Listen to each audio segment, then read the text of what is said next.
ஐயா வணக்கம், நலமா இருக்கீங்களா? ஐயா வணக்கம் வணக்கம் வணக்கம். மிகுந்த நலம். என்ன இன்னைக்கு என்ன கருத்து எடுத்துட்டு வந்திருக்கீங்க? இன்னைக்கு நீங்க வந்தாவே எனக்கு பிறவியை பயமா பற்றி இருக்கு. நீங்க வந்தாவே பற்றி எனக்கு பயமா இருக்குங்கய்யா. ஏன்னு கேட்டீங்கன்னா, ஆ, நாம நீங்க கேள்விகளும் எல்லாம் எடக்கு முடக்காவே இருக்கு. ம், மக்களும் அது நாம எல்லாம் தயார் பண்ணிக்கிட்டு நீங்க என்ன கேட்கற மாதிரி அவங்களுக்கு ஒரு யூகத்தின் அடிப்படை அப்படியெல்லாம் அவங்க சிந்திக்கிறாங்க. ம், ம், ம், உண்மையா நீங்க இதெல்லாம் மக்களுக்கு போய் சேரணும் அப்படிங்கறத புதுமையா கேள்விகள் எல்லாம் நீங்க கையாளுறீங்க. எடுத்து ம், எல்லாம் நமக்கு இன்னைக்கு என்னெல்லாம் மக்கள் இடத்துல ஒரு சந்தேகங்களா பரவலா இருக்கோ ம், ம், அதெல்லாம் எடுத்துக்கிட்டு தான் வரீங்க. இன்னைக்கு என்ன ம். கேள்வி எடுத்து வந்திருக்கீங்க? அதாவது பிறவி என்பது ம், முற்பிறவியினுடைய சாயல் இப்பிறவியில் இருக்குமா? கண்டிப்பாக. அதாவது அறிவு சார்ந்த விஷயமாக இருக்கட்டும், கண்டிப்பா. அல்லது உடல் சார்ந்த இந்த நோய்கள் எல்லாம் முற்பிறவியில் இருப்பது இந்த பிறவியிலும் தொடருமா? நிச்சயமாக. இந்த ஒரு கேள்வி. கண்டிப்பாக இந்த முதல் கேள்வியை நம்ம முடிச்சிட்டு கூட நீங்க அடுத்த கேள்வி அடுத்து தொடரலாம். ம், ம், ம், திருமுறை கூற்றுப்படி பாத்தீங்கன்னா இப்ப நம்ம வழக்கத்துல என்ன இப்ப மக்கள் இடத்துல ஒரு செய்தி பாத்தீங்கன்னா ஆழமா வேரூன்றி இருக்கும். அதாவது ம். நீங்க சொல்லக்கூடியத மனித பதர்கள் போன பதிவில நீங்க சொன்னீங்க. ஆமாம், மனிதர்களில் தெளிவற்றவர்கள். மனிதர்களில் தெளிவற்றவர்கள் என்ன ஒரு சிந்தனையில இருக்காங்கன்னா, ம், அதுல இருந்து நான் மாத்திட்டேன். மனித பதர்கள் வேணா, மனிதர்களில் தெளிவற்றவர்கள். அருமையான வீடு.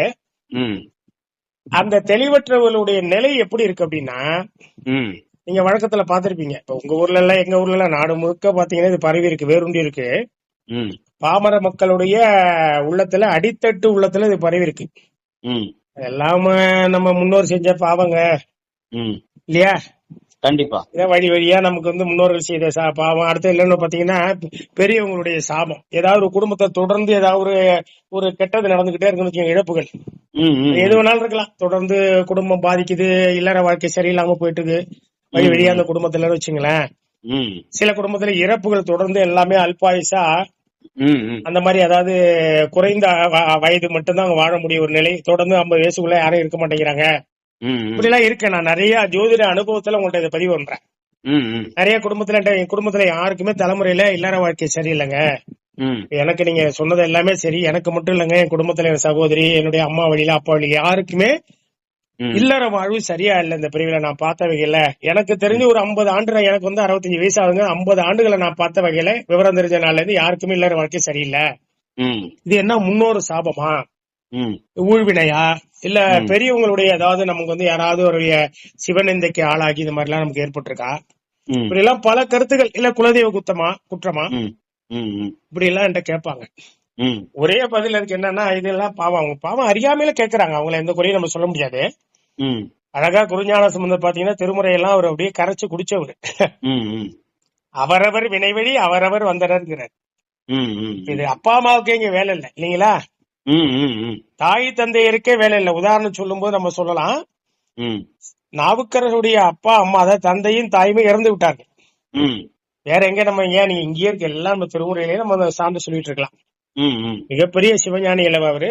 ம், அப்படிப்பட்ட ஒரு சிவஞானியுடைய தாய் தந்தையரே ம், இறந்து விட்டார்கள். நாவுக்கரசருக்கு மட்டும்தான் அந்த குடும்பத்துல ஒரு முத்தி என்பது கிடைச்சிருக்கு.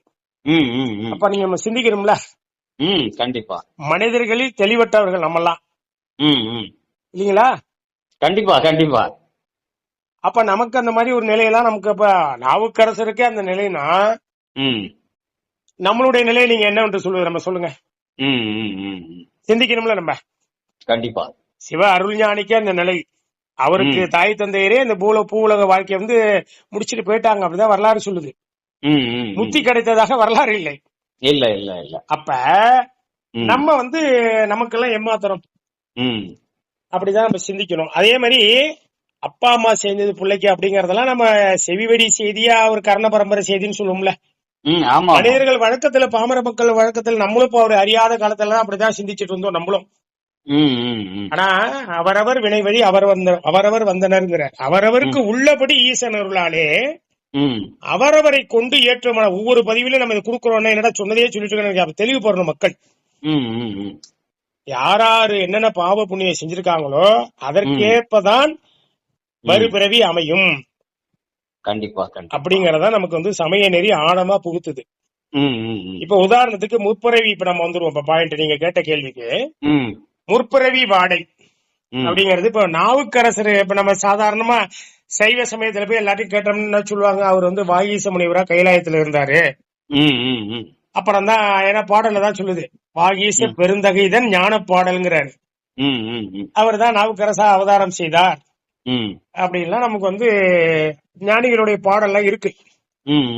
அவரு என்ன சொல்லியிருக்கிறார், நாவுக்கரசர் திருவாயில என்ன சொல்லியிருக்கார் அப்படின்னு பார்க்கும்போது, திரு செங்காட்டங்குடியில திருமுறை எல்லாத்தையும் ஆழமா படிச்சாதான் நம்ம உணர முடியும். திரு செங்காட்டங்குடியில திருத்தாண்டகத்துல பாடுறார். அதுல என்ன சொல்றாருன்னா, கந்தமலர் கொன்றையணி சடையான் தன்னை கதிர்விடும் மாமணி பிறங்கு கனக சோதி சந்தமலர் தெரிவை ஒரு பாகத்தானை சராசர நட்டாயானை, இப்படி அந்த பாடல் வருதுங்க. அதுல என்ன சொல்றாருன்னா, நாயேன் முன்னை பந்தமறுத்து ஆளாக்கி பணிகொண்டு ஆங்கே பண்ணிய நூல் தமிழ் மாலை பாடுவித்து என் சிந்தை மயக்க அறிவித்த திருவருளினானை செங்காட்டம் குடியதனில் கண்டேன் நானேங்கிறார். தெளிவா சொல்றார் அவரு வாயால. அப்ப முற்பிறவிலேயே ஒரு பந்தத்தை அறுத்து பாருங்க, நாயேன் முன்னை பந்த மறுத்து அடுத்தது ஆளாக்கி, எதற்கு ஆளாக்கி, சிவத்துக்கு ஆளாக்கி என்னன்னு, நாயேன் முன்னை பந்த மறுத்து உன்னுடைய திருவடிக்கு என்னை ஆளாக்கி பணிகொண்டு, என்னை பணிகொண்டு என்னை ஆட்கொண்டு உன்னுடைய திருவடிக்கு என்னை ஆளாக்கி ஆங்கே பண்ணிய நூல் தமிழ் மாலை பாடுவித்து, அப்பயே திருமுறையே என்னை பாட வச்சு என் சிந்தை மயக்கத்தெல்லாம் அறுத்து என்ன நீ திருமுறை பாட வச்ச, அப்படிப்பட்ட பெருமானே செங்காட்டம் குடியதில் கண்டேன்னு இப்பிறவில பாடுறாரு.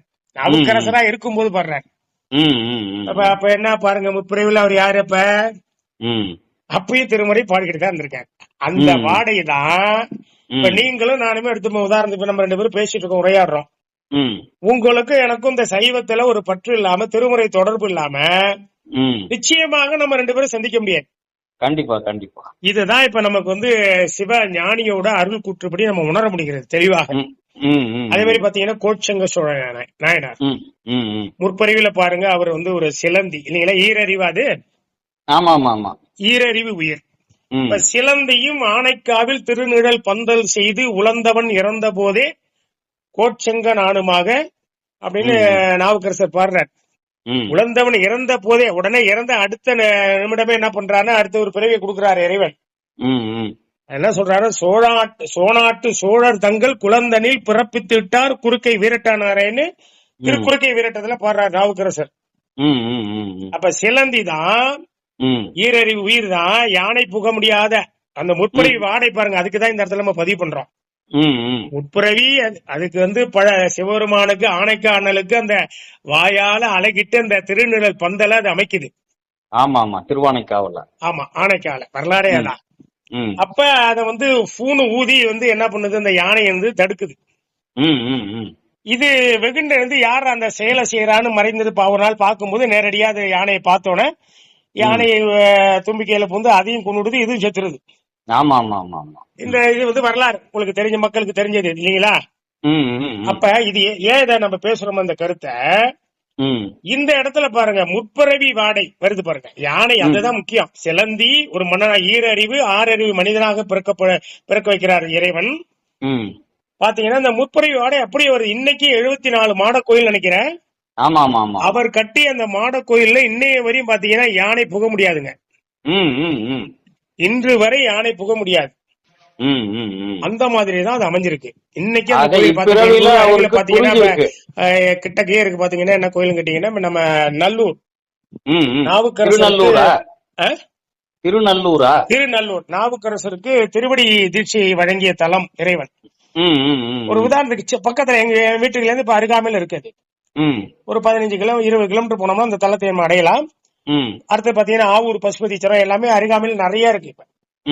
இப்ப இந்த கோயில் எல்லாம் பாத்தீங்கன்னா உள்ளர நம்மளே ஏறி போறது கஷ்டம். முகப்புல அந்த அளவுக்கு யானை எல்லாம் உள்ளர போகவே முடியாதுங்க. அப்ப அந்த முற்பிறவி வாடை பாருங்க அப்படியே இருக்கு. பாத்தீங்கன்னா முற்பிறவில நம்ம என்ன செஞ்சிருக்கோமோ வறுபிறவி அதன் தொடர்ச்சி தாங்க வரும். அதுல வந்து மாற்று கருத்தே இல்லை. இதுதாங்க பெரிய புராணம் நம்ம திருமுறைகள் சொல்லுது. அதே மாதிரி பாத்தீங்கன்னா கண்ணப்பர் எவ்வளவோ கஷ்டப்பட்டு கடைசியா வந்து மல்யுத்தம் பண்றார் சிவபெருமான். வந்து அர்ஜுனனோட நேரடியா உன்னை விட பெரிய ஆள் இந்த ஆணவ நக்கீரனுக்கு எப்படி தமிழ்ல ஒரு ஆணவம் இருந்ததோ நமக்கு மேல யாரும் இல்லைங்கிற ஒரு ஆணவ போதையில தானே. இப்ப அடுத்த பதிவு நம்ம கொடுக்கணும். நக்கீரன் ஆணவ போதையில தான் வந்து பாத்தீங்கன்னா நெற்றிக்கண்ணை திறந்தாலும் குற்றம் குற்றமே. அவன் செய்ததே மிகப்பெரிய தவறு. அதே போல இங்க நமக்கு மேல யாரும் இல்லைன்னு அர்ஜுனன் வந்து இருக்கும்போது இறைவனே வந்து மல்யுத்தமா வீரனா வர்றார். வந்து மோதி அவனை சாய்க்கிறார். அம்பிட்டு அதான் அர்ஜுனனுக்கு மேல யாரும் இல்லைங்கிறத அன்னைக்கு முறியடிக்கிறார் சிவபெருமான். அப்புறம் மறைஞ்சிடறாரு. இந்த வரலாறு நமக்கு சைவ மக்களுக்கு நன்கு தெரிந்ததே. அந்த அர்ஜுனன் தான் அடுத்த பிரிவில் 6 நாள்ல முக்தி அடைந்தான். கண்ணப்ப நாயனா. அதே பாருங்க, அதே வேடர் குலம் இல்லீங்களா? கண்டிப்பா. அம்பு தொடுத்தானே கைலாயம் எடுத்தானே தடுத்தானேன்னு பாட்டு கூட சொல்லுவார். அம்பு தொடுத்தானேன்னு அதே அர்ஜுனன் தான். அதே பாருங்க, இந்த முற்பறி வாடை, அதே வேடர் குலம், அதே கண்ணப்ப நாயனார். அப்ப அது இப்ப நான் இப்ப பாடிட்டு இருக்கேன் அப்படின்னா திடீர்னு இப்ப வந்து நான் பாட முடியாது. இப்ப நம்ம ஒரு இறைவனை பத்தி பேசிட்டு இருக்கோம் அப்படின்னா திடீர்னு இப்ப பேச முடியாது. முற்புறவில நான் இதே மாதிரி ஜோதிடம் பாத்துருக்கிறேன். அதே மாதிரி பாத்தீங்கன்னா திருமுறை பாடி இருக்கணும். அது மாதிரி நம்ம சைவத்துல வந்து இந்த நம்ம வந்து இந்த மாதிரி சொற்பொழிவுகளை ஏதோ அங்க கொஞ்சம் இங்க கொஞ்சம் அப்படியே நம்ம பயணிச்சதுனாலதான் தொடர்ச்சியா இப்ப இந்த பிறவிலையும் நமக்கு இது வாய்த்திருக்கு. கண்டிப்பா கண்டிப்பா. இதுதாங்க நமக்கு வந்து இப்ப 3 உதாரணத்துக்கு நம்ம எடுத்துக்கிட்டோம். நாவுக்கரசர் ஒண்ணு, கண்ணப்பர் ஒண்ணு, கோச்சங்க சோழ நாயனார் ஒண்ணு. ஆக ஒரு மனிதனுடைய முற்பிறவி என்பது இந்த பிறவியில நாம என்ன செஞ்சுட்டு இருக்கோமோ அததான் முற்பிறவிலையும் நம்ம வந்து வாழ்ந்திருக்கோம். அதன் அடிப்படையில தான் இந்த பிறவி அமைஞ்சிருக்கு. இந்த பிறவிங்கிறது தான் தெளிவா நமக்கு திருமுறை உணர்த்துதுங்க. கண்டிப்பா. நன்றிங்க. ஒரு கேள்விக்கே நமக்கு பாத்தீங்கன்னா ஒரு 20-25 நிமிஷம் ஓடிப்போச்சு. அதே போல ராமாயணத்துல ஒரு கதை இருக்கு. ராமனுக்கு படகோட்டுறாருல கங்கை நதிக்கரையில குகன். அந்த குகனும் முற்பிறவில வேடனாக இருந்து மான்கள் மீது கொண்ட இரக்கத்தின் காரணமாக இப்பிறவில் வந்து ராமனுக்கு படகோட்டியாக குகனாக அதே வேடனாக வந்து பிறந்தான் அப்படின்னு ஒரு கதை இருக்கு. அது வந்து முழு ஆதாரத்தோட கிடையாது, ஒரு செவி வழி. இது வந்து ஒரு மகா சிவராத்திரி அன்றைக்கு நடந்தது. நமக்கு ஒரு பேரே கதைன்னு தான் பேரு இல்லீங்களா? இப்ப நம்ம சிவத்தை பத்தி பேசும்போது கூட அந்த அந்த நமக்கு ஓமானம் கூட அதுல நம்ம போக வேண்டாம். அடுத்த இன்னொரு கேள்வி ஒண்ணு ஏதோ சொல்லிட்டு இருந்தீங்க. நோய்கள் முற்பிறவியில் இருக்கக்கூடிய நோய்கள் இப்பிறவிலும் தொடருமா? கண்டிப்பா. இதுதான் அவர் சொல்றாரு. சும்மா தனு வருமோ, சும்மா பிணி வருமோ, சும்மா வருமோ சுகதுக்கம், நம்மால் முன் செய்த வினைக்கு ஈடாம் சிவனருள் செய்விப்பதென்றால் எய்தவனை நாடீரு. அற்புதமா சொல்றாரு சிவபோசாரத்துல குருஞான சம்பந்தர். சும்மா தனு வருமோ, சும்மா வருமோ சுகதுக்கம், நம்மால் முன் செய்த வினைக்கு ஈடாம்ங்கிறார். எல்லாமே வந்து நமக்கு வினைதான், நோய் மட்டும் இல்லங்க. நமக்கு ஏற்படக்கூடிய எல்லா இன்ப துன்பங்களும் நமக்கு வினையாலதான் வருகிறது என்பது திருமுறை ரொம்ப ஆழமா விதைக்குது. இதுல இன்னொரு பாட்டுல சொல்லுவாரு குருஞா, நோயால் வருந்தி உன்னை 100 குரல் கூப்பிட்டாலும் நீ யாரு எனாது இருக்கே நீதியோன்னு கேக்குறாரு. நீங்க சொல்றதுக்கு நேரடி பதில் பாருங்க. குருஞான சுந்தர், நோயால் வருந்தி உன்னை 100 குரல் கூப்பிட்டாலும் நீ யாரு எனாது இருக்கை நீதியோங்கிற. 100 குரல் கூப்பிட்டனையா, கண்டுக்காம இருந்தியா, அப்ப இதெல்லாம் வினைப்பயன்ல. இன்னும் ஆழமா பாத்தீங்கன்னா நம்முடைய திருமுறை தான். மணிவாசக பெருமான் சொல்வார், ஒரு கோலத்துக்கு அவ்வளவு கஷ்டப்பட்டிருக்காரு என்னுடைய கோலத்தை காண. ஏன் அப்படின்னா அந்த வினை என்ற இருள் மூடி இருக்கிறதுனால. அவரே அப்படி நிலை, அவர்லாம் நமக்கெல்லாம் என்ன நிலை பாருங்க. வித்து மேல் விளையாமல் பிணக்கில்லாத பெருந்துரை பெருமான்னு திருவாசகம் கழுக்குன்ற பதிகம். வித்து மேல் விளையாமல் என் வினை ஒத்தபின் கணக்கிலா திருக்கோலம் நீ வந்து காட்டினாய்ங்கிற கழுக்குன்றில.